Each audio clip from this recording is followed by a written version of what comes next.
Aphorism 8, Organon of Medicine.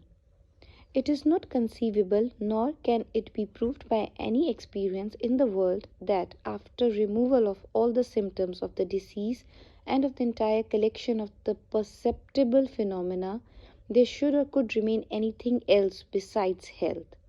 or that the morbid alteration in the interior could remain uneradicated. Footnote: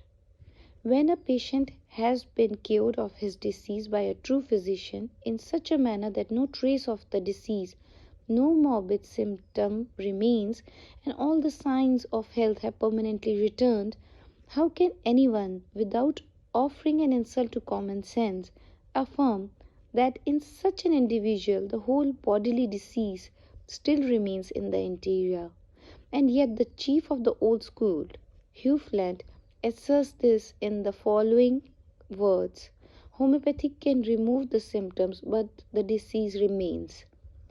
This he maintains partially from mortification at the progress made by homeopathy to the benefit of mankind, partly because he still holds thoroughly material notions respecting disease, which he is still unable to regard as a state of being of the organism, wherein it is dynamically altered by the morbidly deranged vital force as an altered state of health, but he views the disease as a something material, which after the cure is completed may still remain lurking in some corners in the interior of the body, in order, some day during the most vigorous health, to burst forth at its pleasure with its material presence. So dreadful is still the blindness of the old pathology.